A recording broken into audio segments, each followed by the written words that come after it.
And once again, I want to say greetings to each and every one of you, Aquaba, and welcome to another round of the Conscious Rasta Report here on the LIB Radio, LIB TV, and livinginblack.com networks. My name is Kedia Wadu, aka the Conscious Rasta.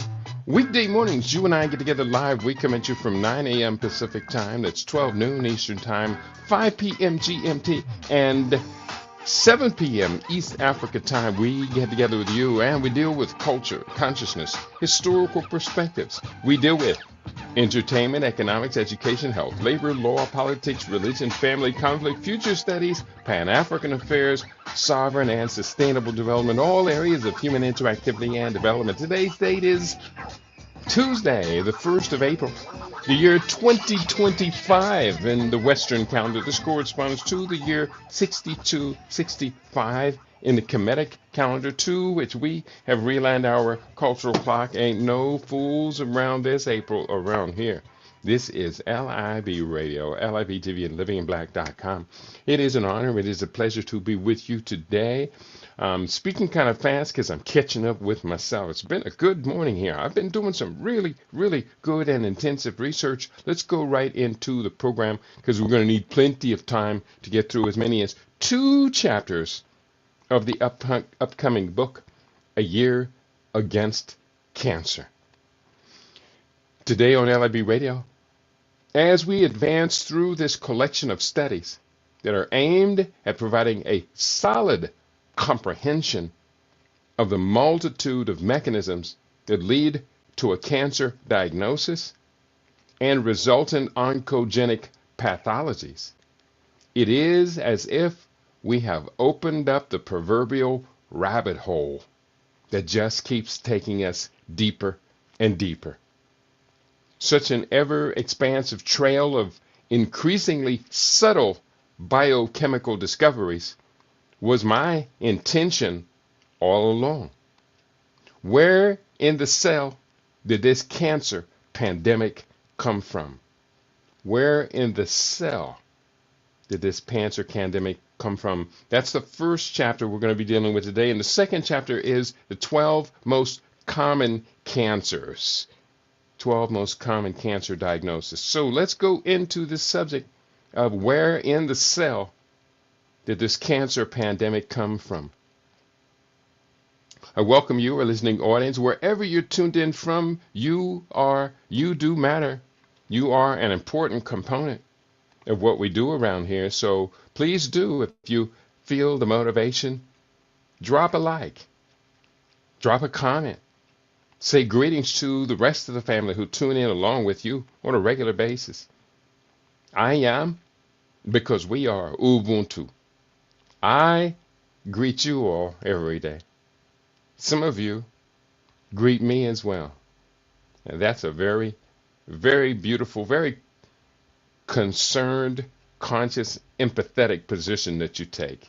It's not easy doing what I do, but it is very rewarding. And you, I insist, you are part of my reward for giving, for being of service to the larger community. Let's go into the research. I'm going to pull up the book. And as usual, and I'm trying not to do too much editing as much as I do, but at the same time, this is a very serious subject. Chapter 8 of the book, Cancer on a Sub-Cellular Basis. I began with this quote from Dr. Elizabeth Blackburn, Nobel laureate in physiology, from her book, The Telomere Effect. She wrote, and I quote, "Understanding telomeres and their role in cancer will be crucial for developing future therapies that can prevent cancer from developing in the first place."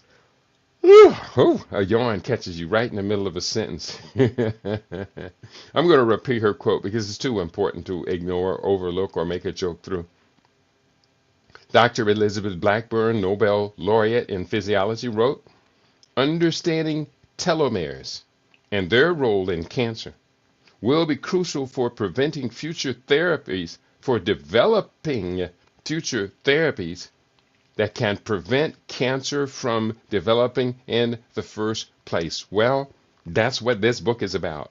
A Year Against Cancer with Living Superfood Solutions. The best way to deal with cancer is to never get cancer. I began with a subchapter, Cell Exploration is like descending into the rabbit hole. As I advance through this collection of studies that are aimed at providing a solid comprehension of the multitude of mechanisms that lead to a cancer diagnosis and resultant oncogenic pathologies, it is as if I have opened the proverbial rabbit hole that just keeps taking me deeper. Such an ever expansive trail of increasingly subtle biochemical discoveries was my intention all along. This research project has not been a lightweight challenge. Much of the language I've encountered on this trail has been challenging, with each new set of terminologies causing a shift and expansion of concepts that have taken me decades to realize. I expected and am increasingly recognizing the need to expand my knowledge about cell biology, including the myriad of processes that function on a subcellular basis. It is indeed challenging, and I am up to the task. The highest imaginable reward for this massive microbiological puzzle is to, quote, solve, unquote, the challenge of cancer diagnosis that has become a plague upon humanity during my generation. In the opening chapters, we share insights regarding the shocking rates of diagnosis that cancer has become at this stage of human and technological evolution. As will be pointed out later, the spectrum of differential cancer types further adds to this sense of overwhelm that is plaguing our generation. Yet, as was pointed out, cancer is a modern disease. Therefore, something in or from the past holds the key to resolving the crisis. Let me repeat that. As it was pointed out, cancer is a modern disease. Therefore, something in or from the past holds the key to resolving the crisis. I want you to remember that. Keep that in mind. Sankofa ourselves. It's not taboo to return to the past to retrieve those things that have been lost so that we can move forward. Where in the cell did this cancer come from? The following extensive list explores subcellular processes involved in oncogenesis, the formation of cancerous tumors, and key mechanisms of metabolic dysregulation that produce cancer and metastasis. Metabolic dysregulation. That's a terminology I really just kind of recently came across. But the more I'm dealing with clients, the more I'm doing this exploration, this research. For me, this is primary research, even though I'm using secondary and tertiary research sources. The more I do this research and come to understand, the more I figure that this term, metabolic dysregulation, becomes so very critical towards disease prevention. Metabolic dysregulation that produce cancer and metastasis. This dialogue will be somewhat technically challenging and force us to expand our language and conceptual framework regarding these processes. It should prove well worth the effort as it becomes useful to prevent or even reverse a cancer diagnosis. Where in the cell did this cancer come from? Presented in alphabetical order, these cancer-related subcellular processes and metabolic mechanisms include in alphabetical order. Number 1, apoptosis. This refers to programmed cell death, a normal biological process that eliminates damaged cells. In cancer, evasion of apoptosis allows abnormal cells to survive, proliferate, and metastasize, contributing to tumor growth and spread. Point 2.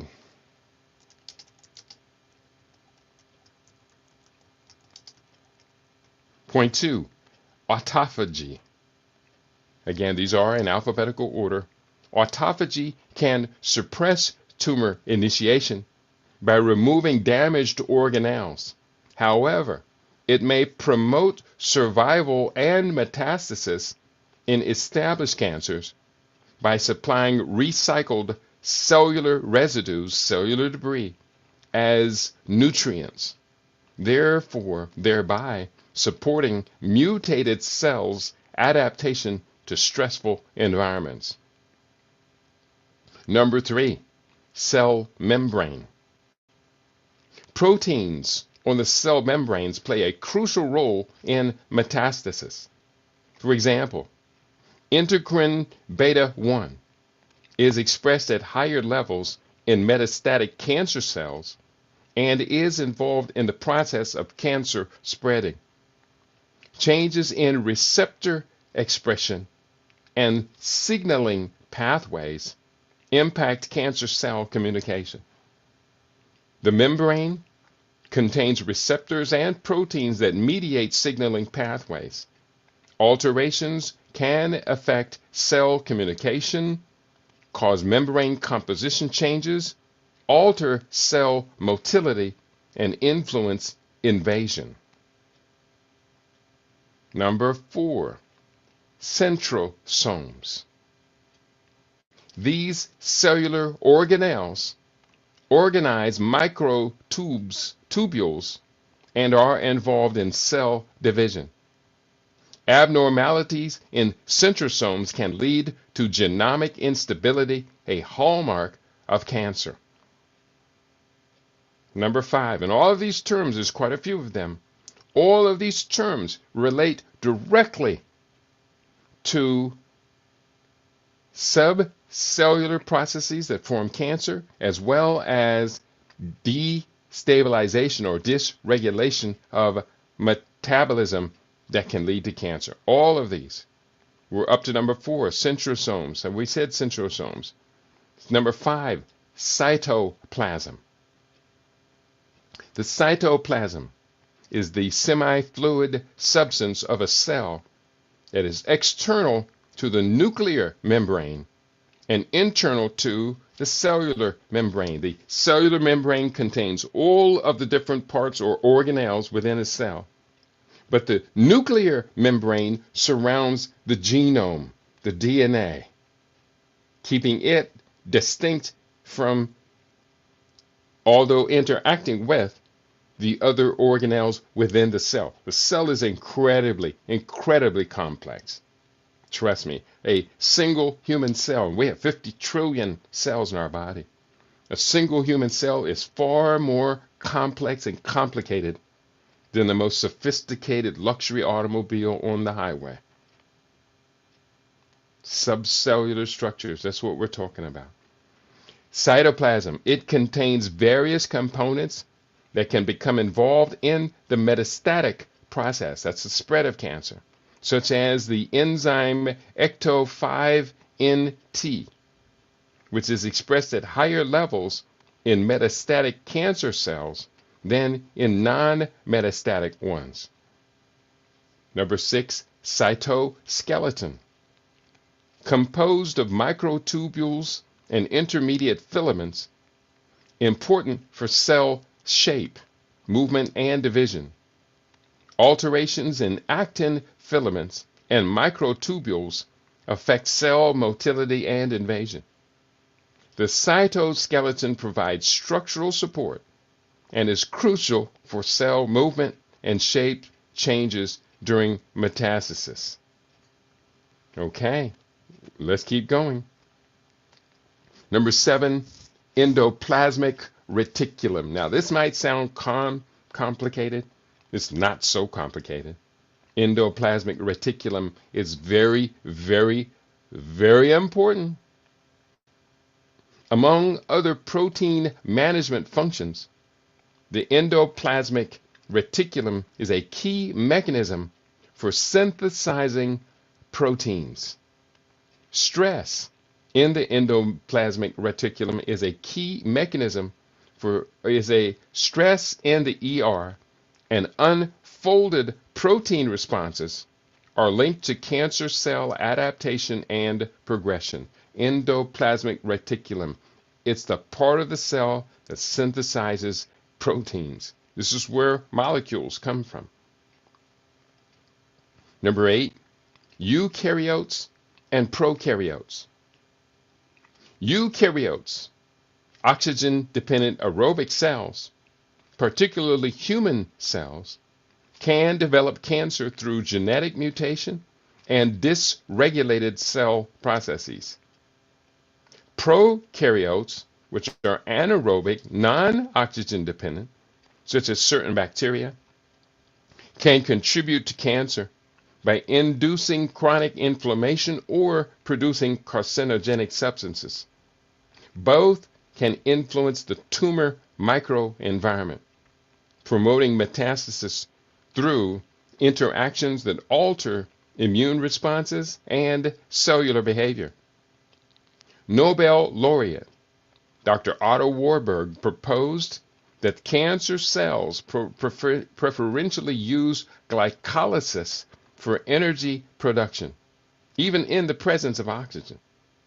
This metabolic shift, influenced by prokaryotic-like processes, suggests a link between cellular respiration mutations and cancer development in eukaryotes.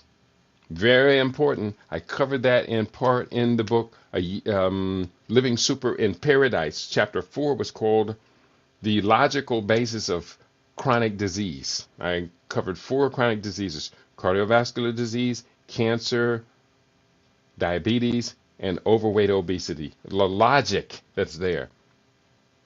So you'll recognize that. If you read that book, you'll recognize what I just read. Number 9, exosomes. These are vesicles secreted by tumors that can target pre-metastatic sites and activate oncogenic processes such as angiogenesis, thereby fostering a favorable microenvironment for secondary tumor growth. Now, again, these terminologies may be unfamiliar, but stick with it. Stick with it. This is well worth your investment of learning. We must learn to prevent cancer. Unfortunately, 40% of the U.S. population is not learning to prevent cancer. I have a number of different videos, programs that I watch. I love automobile repair programs. And one of the guys, his program is B is for Build, was diagnosed with melanoma, skin cancer, about 3 or 4 years ago. And those of us who are fans of his show had to go through his struggles with him, and were happy to hear when he gladly announced he had overcome the cancer diagnosis and his doctors told him it was no longer detectable. And then yesterday, I think it was, might have been day before yesterday, I was watching his program, and he was very sad, and his whole program was the cancer is back after 3 years. And I hated to do so, but I actually wrote in the comments and I said, I'm sorry, but I saw it coming. Because what happened was he got happy. He got so happy when he received the good news that they was no longer detectable that he went right back to the same behaviors that cause cancer. Excessive consumption of alcohol, candy, junk food, standard American diet, working around toxic chemicals all day long.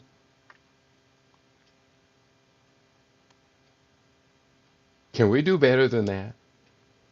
I'm hoping that he doesn't take offense at my comment, because I said, hey, reach out, send me a message. I got you. But at the same time, a whole bunch of us make the same mistakes, not only just dealing with cancer or cardiovascular disease, but make the mistakes throughout the whole of our lifestyle. We come up with solutions, workable solutions that work well for us, and we get positive results. And then we get so happy with the feeling good again, and we go back to the disease pathogenesis causing behaviors. Come on, people.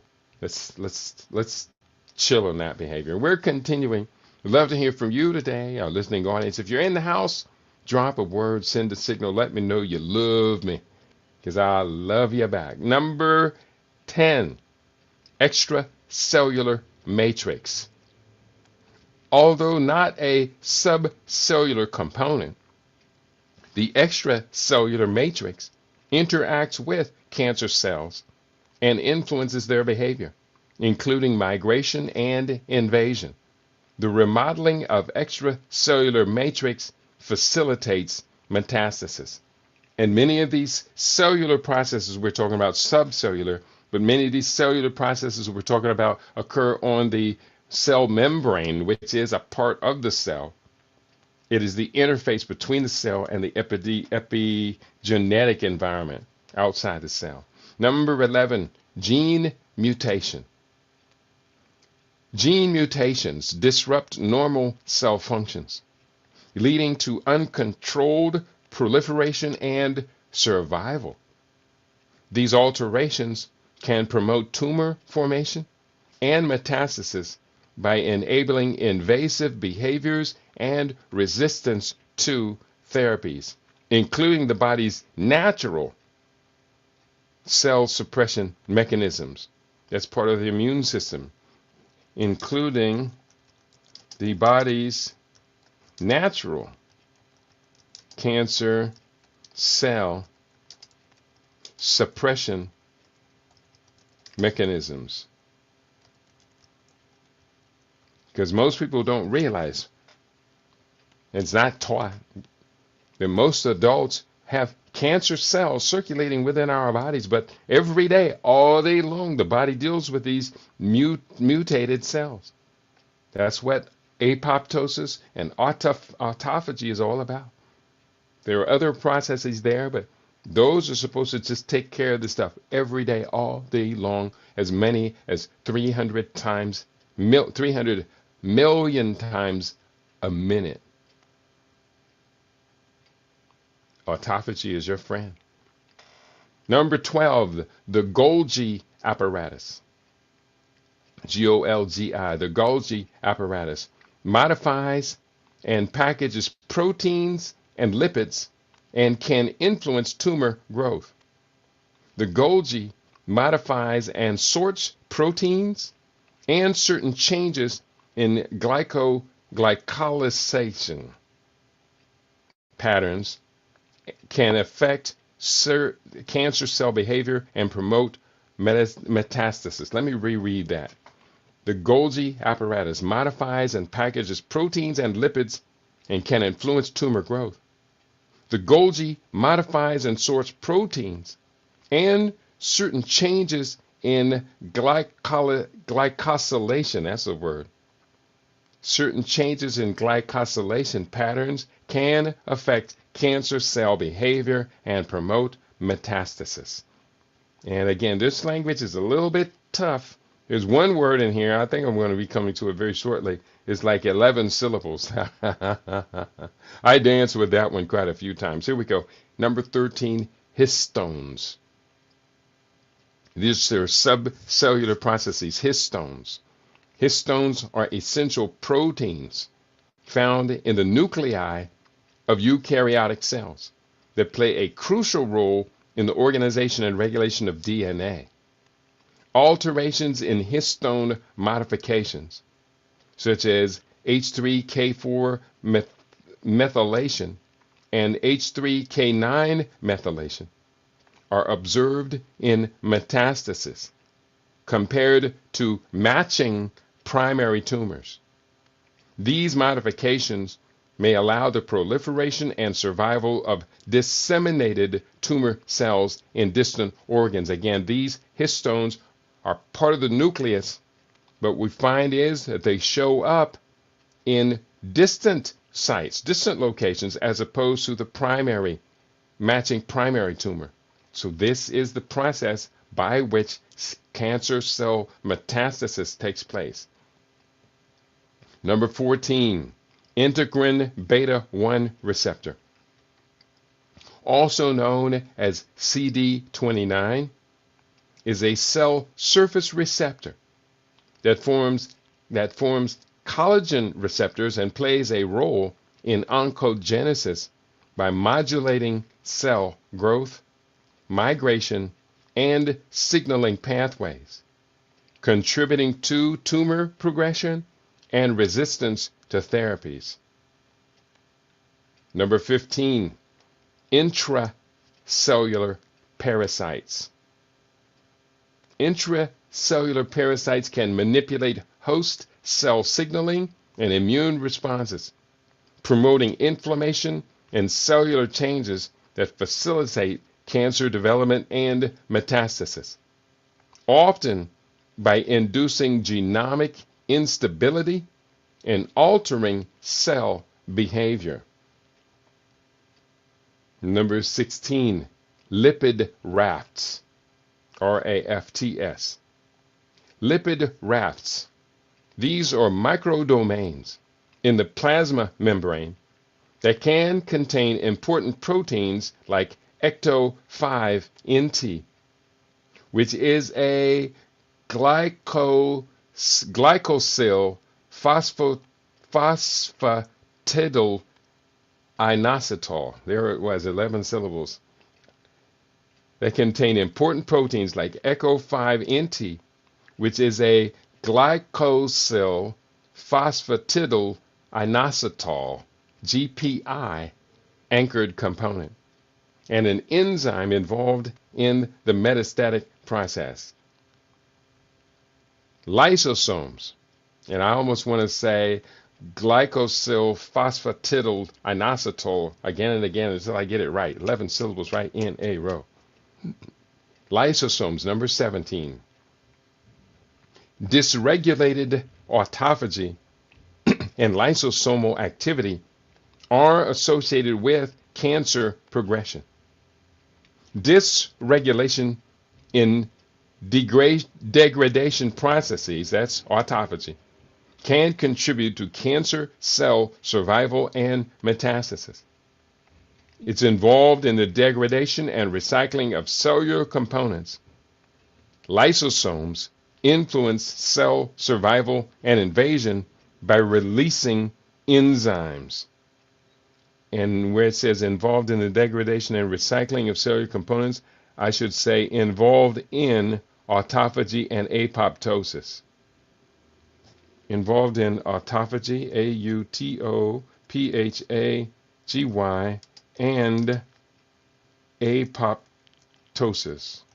There you go. Because it was repeating the same thing. I combined different searches to make that statement.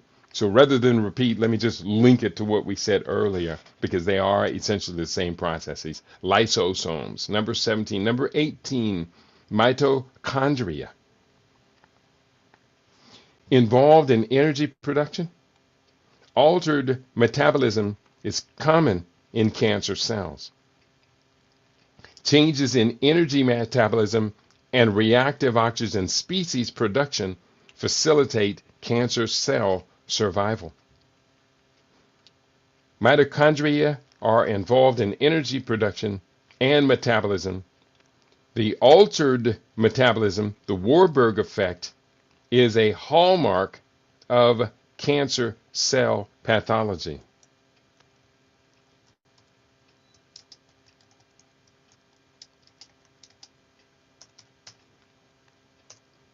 Cancer cell pathologies. Let me repeat that because I just altered that last sentence. Altered metabolism, the Warburg effect, is a hallmark of cancer cell pathologies. Number 19, nucleus. We're talking about subcellular structures involved in cancer.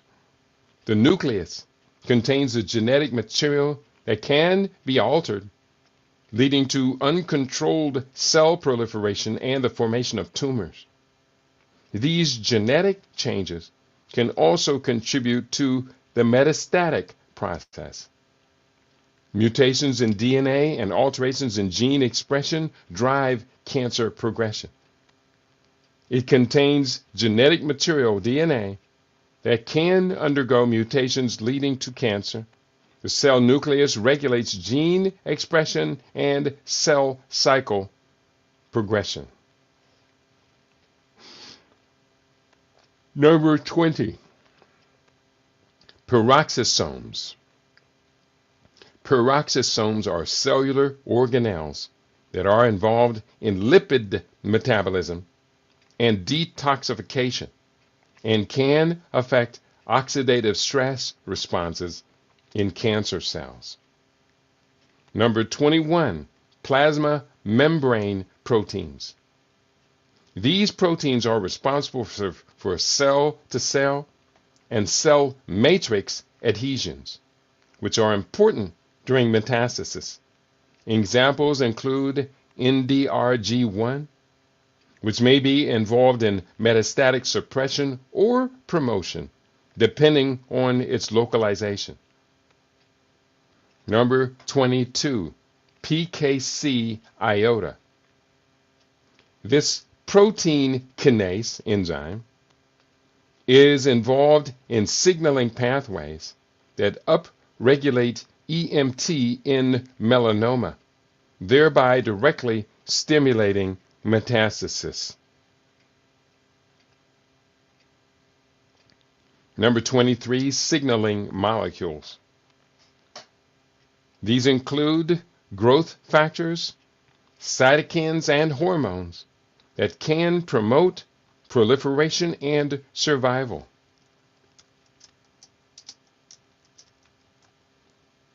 Altered signaling pathways, example given P13K/AKT or MAPK, altered signaling pathways are often implicated in oncogenesis, cancer formation. Number 24, telomeres. A part of the cell nucleus, telomeres protect chromosome ends from degradation.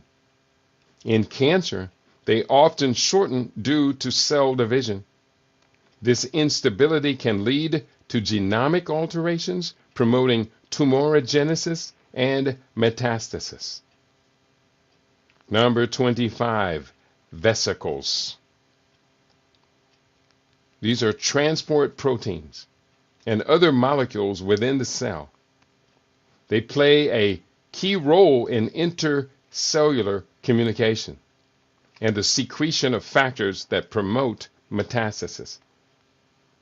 Vesicles are involved in exosome release. In fact, extracellular vesicles are exosomes, which can facilitate communication between cancer cells and their microenvironment. Congratulations on overcoming this particularly challenging glossary of cancer-related subcellular processes and metabolic mechanisms. If you are like me, you will need to read through these descriptions several times and cross-relate many of them to get a clearer understanding of what they mean and how they can be subjected to well-planned lifestyle modifications to lessen the risk of oncogenesis. Prevention is our primary objective concerning this cancer pandemic. With the current rate of diagnoses in the U.S. and other developed countries having reached 40% of the current generation during our lifetime, we're going to have to take this threat seriously. Most adults know someone currently living with a cancer diagnosis. It could be a family member, co-worker, associate, respected community member, or one's spiritual family member. As we become elders, we can't help but notice that more of our associates are succumbing to the diagnosis. It is reported as the second leading cause of death in the developed countries. Compared to other epidemiological alarms, cancer might be regarded as the worst. Compared to other epidemiological alarms, cancer might be regarded as the worst. In reading this book, you have taken charge of educating yourself to power. You are a leader, the tip of the spear, and the member depended upon, and the family member, I should say, depended upon to have particular insights that others can rely upon. Congratulations on getting this far, along on a difficult set of studies. Stay focused and keep learning and applying your acquired knowledge. The lives you save will be well worth your efforts and initiative. And that takes us through chapter 8 of the book. Cancer on a subcellular basis. So on that note, we got time still. Let me just double check, make sure anybody in my listening audience is not overlooked. I must acknowledge you, Brother Nguvu Sawubona. I see you. Welcome, my dear brother. Thank you for speaking out. As you can tell, this is not the easiest set of studies that have been done. Subcellular processes, most of us have never heard of half those terms. And those terminologies I just used, there was what, some 25 of them or so, were all just related to cancer formation and dysregulated metabolism on the subcellular and surface cellular or extracellular matrices. There's a lot to this. Life begins on the cellular basis. So does death. There's a lot to this. We're going to do the best we can, Brother Nguvu, to do better than what we have been doing. So welcome, Akwaba. You have found your family in a peaceful place. I see you, dear brother. Akwaba. Here we go. We're going to continue. I got another chapter queued up. This is chapter 9 of the book. And we're doing pretty good. Some of the later chapters after chapter 9, 10, and 11, some of them are actually completed already. I was double checking. I think the book has a total of, here, real quickly, I can confirm. Let me do find, hit the navigation. Total number of chapters for the book is 20 chapters. So this is chapter 9, but again, a number of these chapters have actually really been written already, and it has 2 appendixes. So let's continue. We are now on chapter 9, the 12 most common cancers in the U.S. today. I began with this quote from Daniel S. Greenberg, the late journalist and Science News section editor. He wrote, and I quote, "After approximately 2 decades and several $billion among the various types of cancer that account for 78% of the incidence, the upward trend in survival rates has not exceeded a few percent, a far gloomier picture than has been generally conveyed to a hopeful public by our leading cancer research institutions." All of that money for all the pink campaigns. You get involved in it. The athletes get involved in it. The whole leagues get involved in it. It's just survival rates have just increased minusculely, while diagnostic rates have increased dramatically. That's what we're going to be going into today. The 12 most diagnosed common cancers in the U.S. today. I began with the subchapter talking about reproductive cancers. Reproductive cancers, including those affecting the cervix, uterus, ovaries, prostate, and testes, are all on the rise in developed nations. Factors such as lifestyle changes, delayed childbearing, and toxic environmental exposures contribute to this trend. Prevention strategies, along with early detection and improved screening methods, are crucial for managing these cancers effectively and improving patient outcomes. First, we focus on cancers in women. These include cervical cancer, affecting the cervix, the lower part of the uterus that connects to the vagina. Ovarian cancers, excuse me, affects the ovaries, which produce eggs and hormones.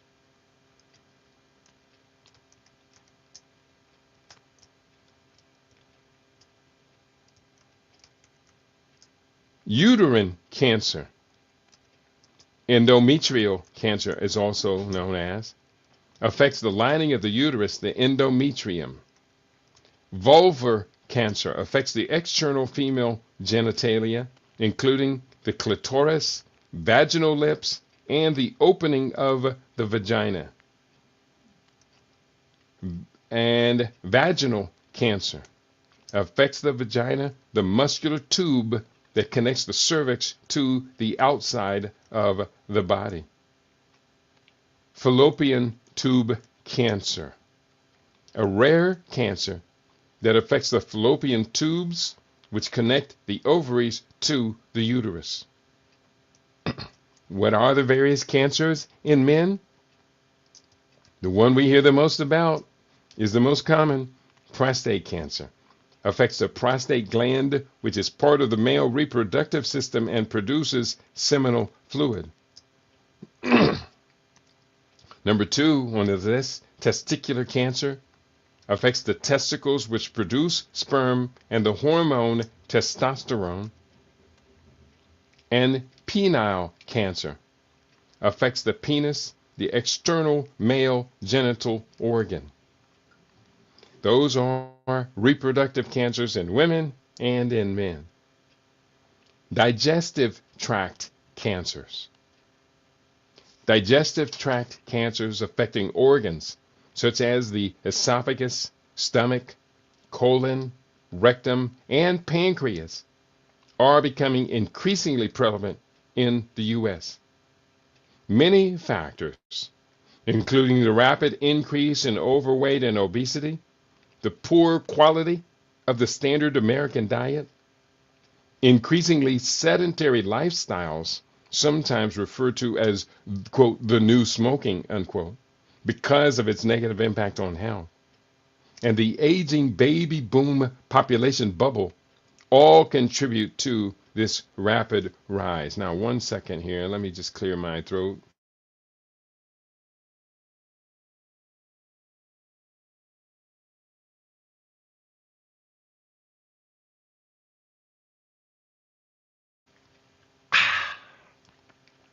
Water. Isn't it? Yeah, it is. All of that.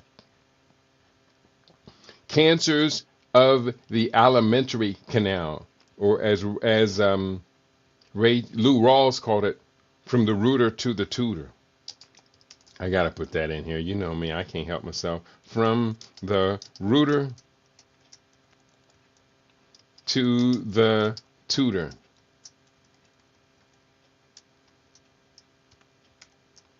Cancers of the alimentary canal. They are oral and pharyngeal cancers. Oral cancer affects the lips, tongue, gums, and other parts of the mouth.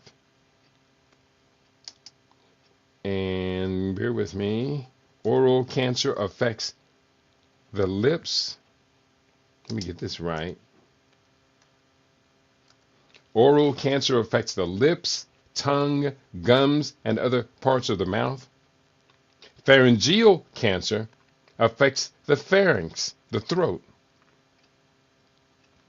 including the nasopharynx, oropharynx, and hypopharynx. Okay, and I gotta clean this stuff up. I'll do it later.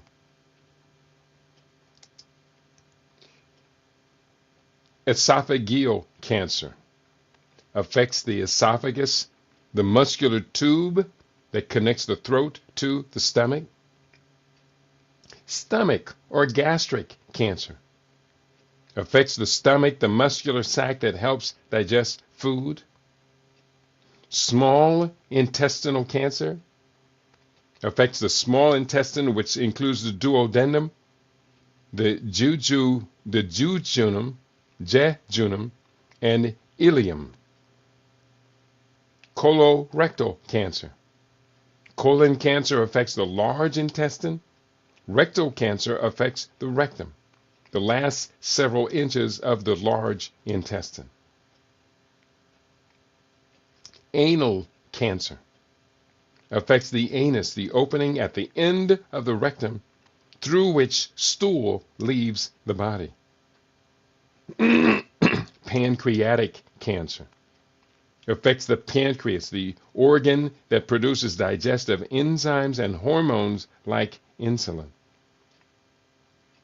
Liver cancer affects the liver, which is involved in processing nutrients and detoxifying the body. Gallbladder cancer affects the gallbladder, a small organ that stores the bile produced by the liver. Bile duct cancer, also called cholangiocarcinoma, affects the bile ducts, which carry bile from the liver and gallbladder to the small intestine. Next, brain cancer. Brain cancer diagnoses are on the rise in the United States, driven by factors such as improved detection methods, environmental exposures, and genetic predispositions. While advancements in medical technology have enhanced early detection and treatment, the increasing incidence highlights the need for further research and preventive measures to address this growing health concern. And this rise in brain cancer, do I have time? Is also has to be allied with, linked to the rise in Alzheimer's diagnoses, which is sometimes referred to as diabetes type 3.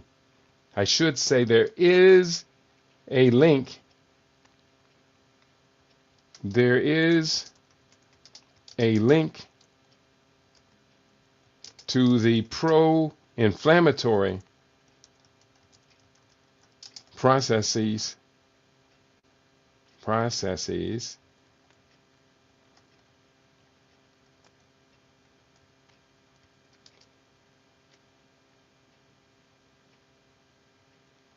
concerning the high level of hyperglycemia that involves in cancer formation as well as Alzheimer's disease. Now, let me just reread that. because I wrote it and you may be confused. I was confused. Brain cancer diagnoses are on the rise in the United States, driven by factors such as improved detection methods, environmental exposures, and genetic predispositions. While advancements in medical technology have enhanced early detection and treatment, the increasing incidence highlights the need for further research and preventive measures to address this growing health concern. There is a link to the pro-inflammatory processes concerning the high level of hyperglycemia that involves in cancer formation that is involved in cancer formation as well as Alzheimer's disease. And wow, that paragraph got out of control. But I think I got it.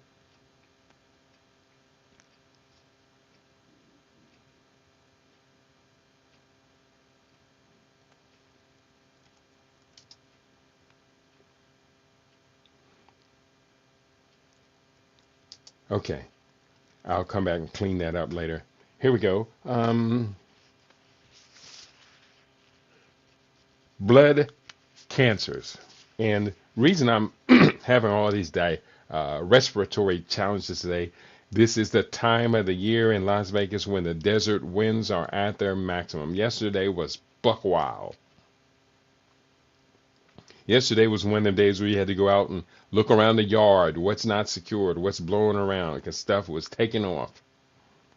And the dust that gets blown up in these desert lands contain high amounts of coccidioids.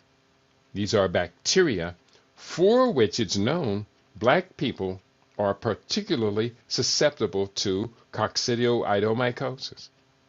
So when these desert winds get to blowing up, that dust get everywhere. And I had to vacuum the carpet yesterday and took an extra couple breaths of vacuum dust as I had to empty the vacuum container, and it's got that gray Las Vegas dust. Anybody who's ever lived in Las Vegas know that gray dust real well. It's everywhere, and it piles up real fast and can have you constantly clearing your throat. That's why it's critical to take them anti-inflammatories. Get your vitamin D3, your vitamin E with tocotrienol, your vitamin C, your beta carotenes. Get all of that stuff in, because inflammation opens the door to all the diseases, including the cancer, which is the very subject of this book, A Year Against Cancer. So I will clear my throat to that. Next, we're talking about blood cancers. Blood cancers, also known as hematologic cancers, affect the blood, bone marrow, and lymphatic systems. Diagnoses, including leukemias, lymphomas, and myelomas, are increasing in the United States. Here is a list of the main types of blood cancers. Leukemia. You have acute lymphoblastic leukemia, ALL. Affects children and adults, characterized by the rapid growth of immature white blood cells called lymphoblasts. Acute myeloid leukemia, AML. Affects adults and some children, characterized by the rapid growth of immature white blood cells called myeloblasts. Chronic lymphocytic leukemia, chronic lymphocytic leukemia, CLL. Affects adults, characterized by the slow growth of mature lymphocytes. Chronic myeloid leukemia, CML. Affects adults, characterized by the slow growth of mature myeloid cells. So you have acute and you have chronic. acute, rapid, chronic, slow. Lymphoma. These are different types of blood cancers here. Lymphoma. You have Hodgkin lymphoma, HL, affects the lymphatic system, characterized by the presence of Reed-Sternberg cells. Now, I don't know what Reed-Sternberg cells are. Let's just take a little side diversion, if you don't mind, and put a little bit of understanding on what are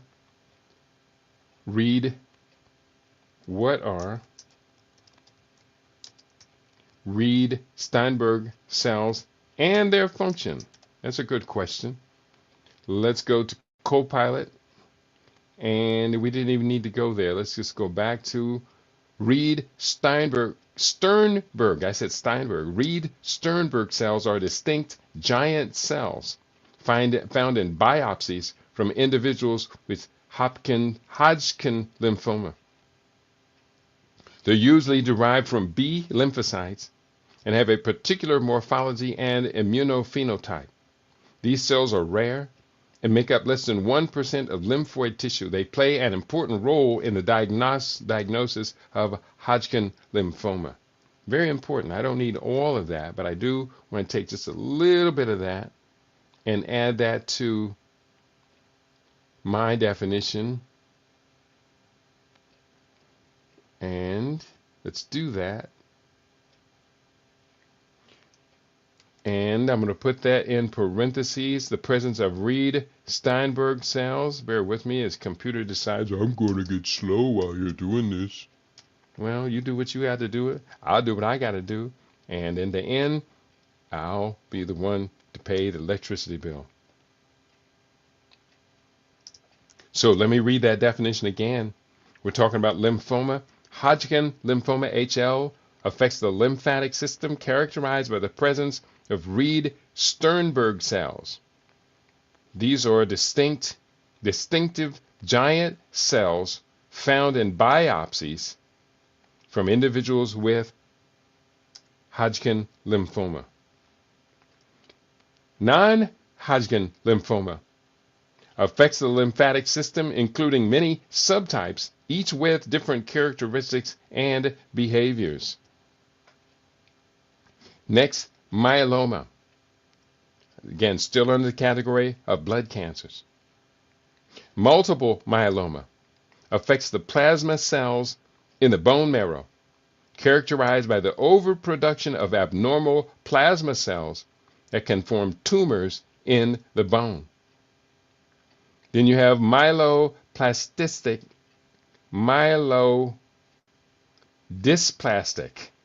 is the word. Myelodysplastic syndromes, MDS. This refers to a group of disorders characterized by the ineffective production of blood cells in the bone marrow, often leading to anemia, neutropenia, and thrombocytopenia. Myeloproliferative neoplasms, MPNs. And I didn't have a definition for that one. I missed that. Let me just grab that real quick.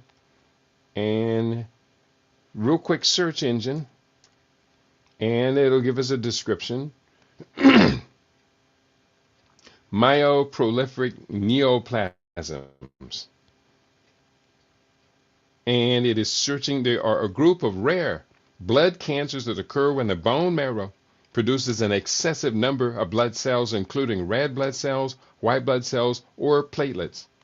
These conditions can develop slowly over time and may lead to complications such as scarring of the bone marrow or progression to acute myeloid leukemia, AML. That's a very important description, and I appreciate that. Myeloproliferative neoplasms. And add that one to my text and keep going. Where is it? I just put it in here. There it is.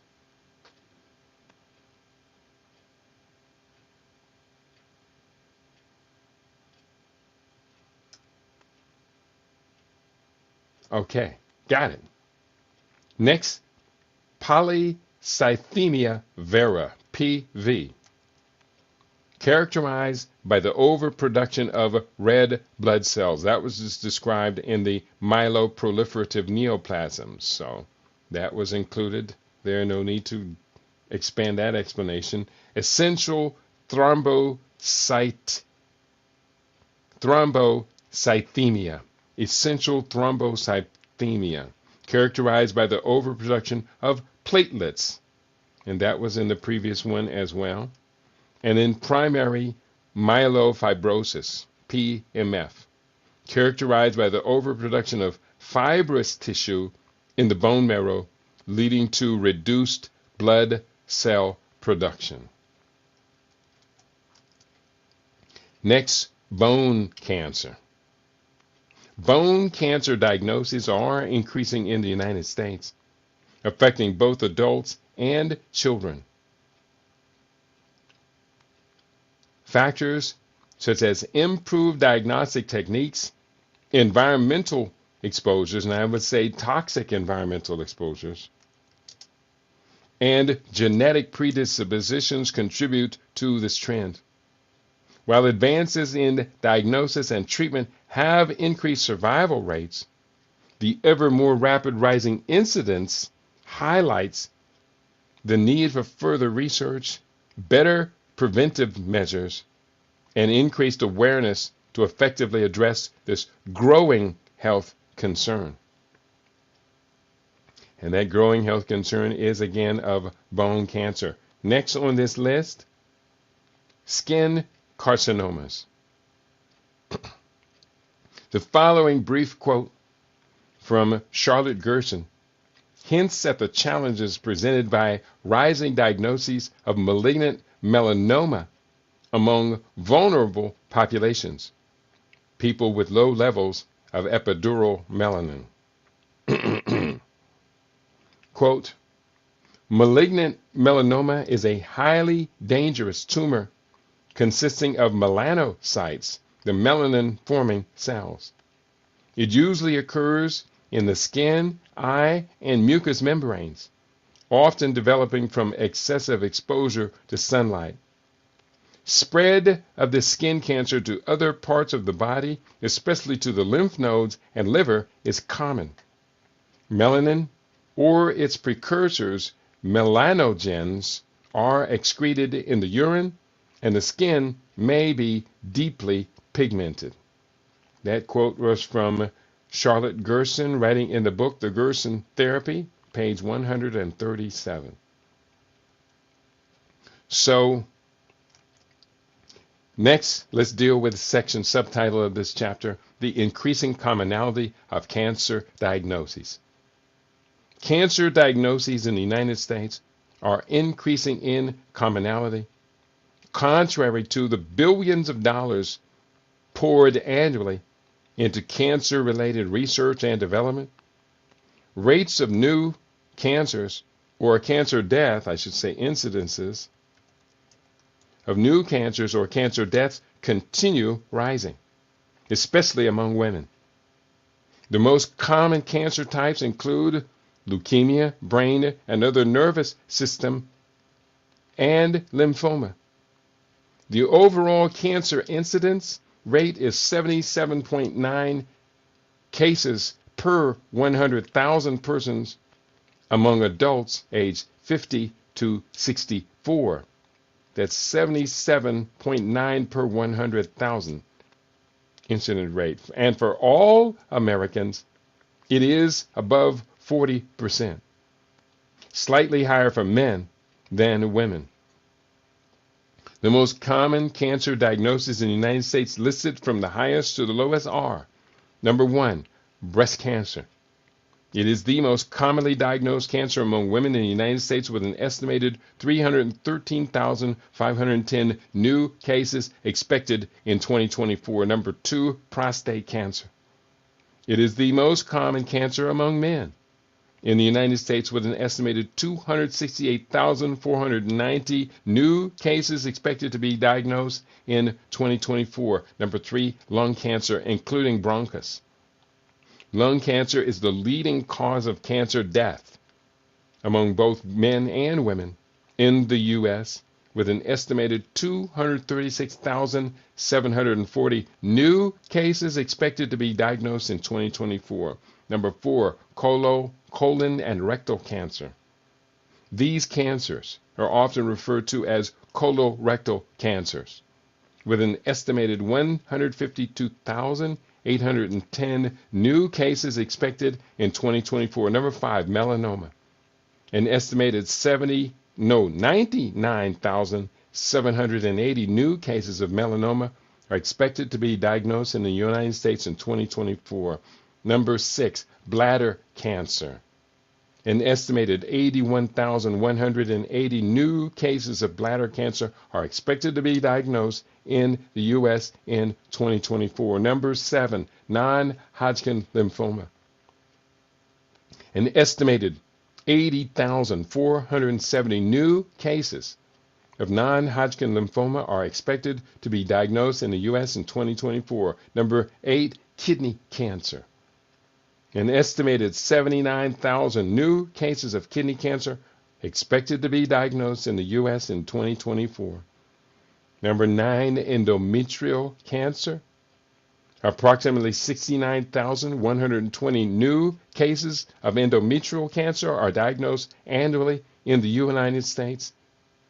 Number 10, pancreatic cancer. Approximately 67,440 new cases of pancreatic cancer are diagnosed annually in the United States. Number 11, leukemia. Estimated 62,770 new cases of leukemia, all types, are expected to be diagnosed in the United States in 2024. And number 12 on this list, thyroid cancer. An estimated 44,020 new cases of thyroid cancer are expected to be diagnosed in the United States in 2024. The problem of cancer is not being well managed by the medical industries, government regulatory agencies, or public education. I'll close this chapter with these wise words regarding this crisis from John Cairns. He wrote, and I quote, "The man in the street has unfortunately been sold the idea that the breakthrough cure for cancer is just around the corner. The very prospect of effective treatment seems so remote that it doesn't even enter into the speculative day-to-day conversation of people engaged in cancer research. New treatments have not produced any detectable decline in the total annual cancer mortality, even for children." That from John Cairns. I'll provide a reference when the book gets published for his quote. And that takes us to the end of this chapter. We are on a roll. We're going to be now, from this point on, focusing on the third section of the book, which is cancer solutions. And cancer solutions become ever so necessary. Chapter 10 is entitled Survival by Every Means. Chapter 11 is the problems with standard cancer therapies. And I've written quite a bit of that chapter out already. Chapter 12, New Frontiers in Cancer Treatment. That's a great chapter. We'll talk about regenerative medicine, adaptive cell therapy, acupuncture, aromatherapy, hyperthermia, immunotherapies, massage therapy, meditation. We're talking about things like ginger and other nutrients, yoga, biofeedback. Chapter 13, Prevention First. And that should be maybe the first, only, it would be nice if that were the only chapter of the whole book, Prevention First. That's what I believe in. I think many of you know that. Chapter 14, the cancer intracellular parasite connection. Excuse me. I'm going to be sharing or showcasing or critiquing the research of one of my dear brothers, Brother Heru Oforiata. And I think that he has done a brilliant, absolutely brilliant program, research, and adaptive program on what this is all about. And I got to give my brother props. So I'm going to interview him and then have an overview of his research into the cancer intracellular parasite connection. So again, I want to give credit where credit is due. And my brother is doing some excellent work. So the next chapter, chapter 15, we'll talk about cancer and nutrition. I think this one is already finished. Chapter 16 then becomes, that's cancer and nutrition. Chapter 16 is living superfood solutions. That may be chapter 15, maybe just merge them all together. But to me, the ideal living superfood solutions is centered around the 7 principles of optimal health. And basically, I'm going to use a lot of the research from my book, Living Superfood Research, for the gist of that chapter, to let the people out there know there's no reason for us to run and hide.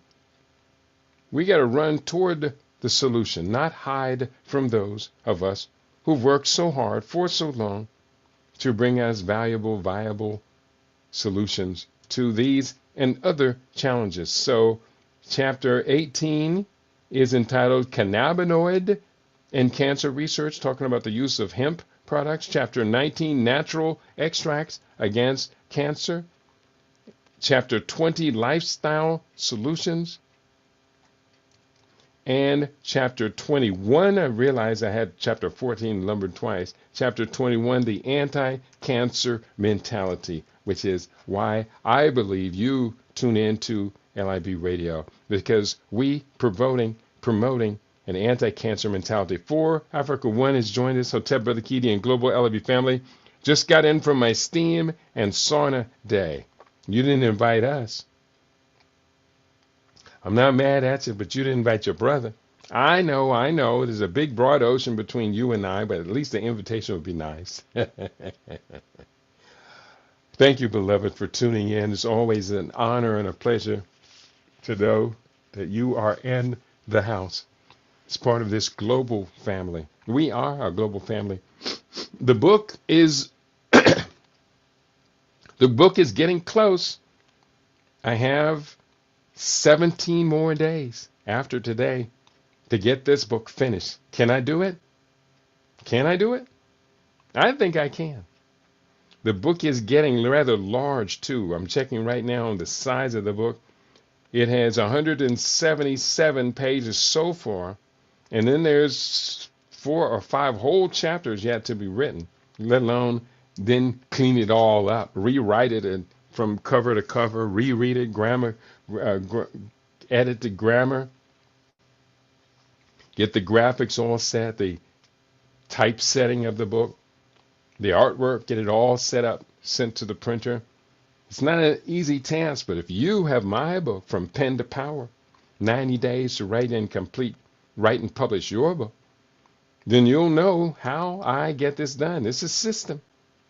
It is a system. And as you can see by the research we share today, this is not easy research. This is not just typing up an AI search engine and say, well, give me a list of this. Give me a list of that. I do that process, but I use 4 different lists and then merge them together along with the extensive bookshelf. And you'll see the bibliography in this book is quite substantial. Do I have part of the bibliography up right now?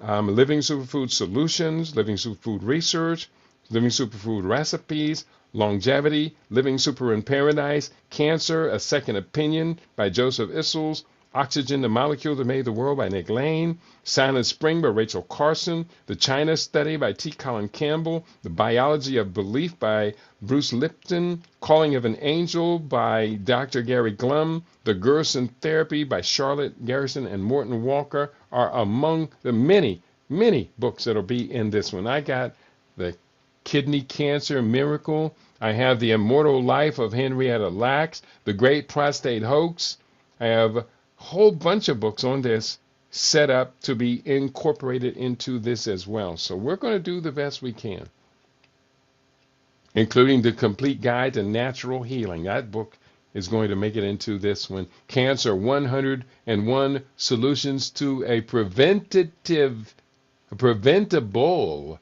Epidemic. I got some good books on this. Great books on this. And I got a bunch more in the other room, too. We're going to do the best we can, and we're going to do even better than that. That's why you tune in to LIB Radio, LIB TV, and livinginblack.com. Can I do this? We just saw the month change, and from my Amazon book sales, it was the worst month in 6 months. I need to do a better job of convincing my listeners to become my readers as well. I can assure you there's much more in the books than I can get on the air. So you can find the books at http://CRP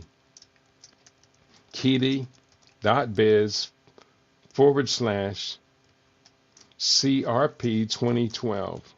That's where you get the books. Can I convince one of you, two of you, 10 of you to get a book? This book will go to pre-sale about another 5 days, 2 weeks, usually 2 weeks before publication. I offer the first pre-sales, and those are for people who know they need the book, they know they want the book shipped out as soon as it is available, but people who also know that when I'm publishing a book, it is crunch time, and the economics of being an author of this will be book number 59 are bitter. The economics of doing this are bitter. I coulda, woulda, shoulda stopped 2 decades ago. But I felt that the mission was not just selling books. No. That the mission was really about create a legacy. Create something that's dynamic that can and will change the world for generations. And I want to thank all of those of you who do very consistently help out.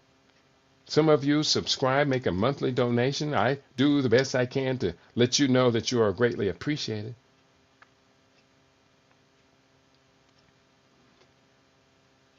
I'm not complaining because I choose this life.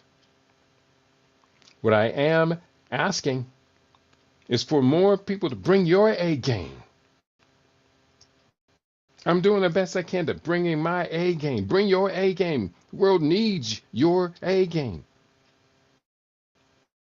I do. We all need your A game. We need the best that you can do. And the best that you can do is actually, I bet it's pretty doggone good. So that's what time it is. That's who we are. I have a bunch of different references. I'm just kind of grabbing a few of them in the background before I quit for today. We use a lot of research sources such as the National Cancer Institute. I used it for a lot of the references today as I was dealing with reproductive cancers, very important. And there was another whole set of references that I pulled up over here. And there's a whole bunch of these. Myeloproliferative neoplasms, cancer facts and figures from the American Cancer Society. I'll put that one up so those of you who do this research can have access to that. That's pretty important stuff. And on that note, I am done. Thank you for tuning in, for giving us your best. And I see, I wasn't paying attention, but the You Now family, we're looking at a crashed page for I don't know how long. Hopefully it wasn't too long. And boy, as it crashed on that page, made me look ugly. Looked like I got some sort of skin rash or melanoma or something. Nah, that's just basic ugly. And it looks like that one may have crashed. So on that note, I want to thank you all for tuning in today. You've been tuned into your favorite. We aim to be your favorite. We are LIB Radio, LIB TV. We are livinginblack.com. I think the computer just crashed over here. That's what happened. And on that note, we are out of here for today. Tell your friends to tell their friends. We have our own now. We're very proud of who we are, what we have, what we've done. And we have so much more that we will be doing with the many blessings that have been bestowed upon us by divine providence. On your favorite, we aim to be your favorite. We are LIB Radio, LIB TV. We are livinginblack.com. So, bumper music, cue up. Get ready to take us out of the program here for today. Sorry about that, but I had to reset my radio broadcasting computer. For those who miss part of that, it will replay in just about 4 hours. I usually replay the show, the daily show, second time. And that is how we roll. Peace and prosperity to each and every one of you. On your favorite, we aim to be your favorite. We are LIB Radio. We are LIB TV. We are livinginblack.com. Yeah, man. That's what I'm talking about. Peace, y'all. Peace and prosperity.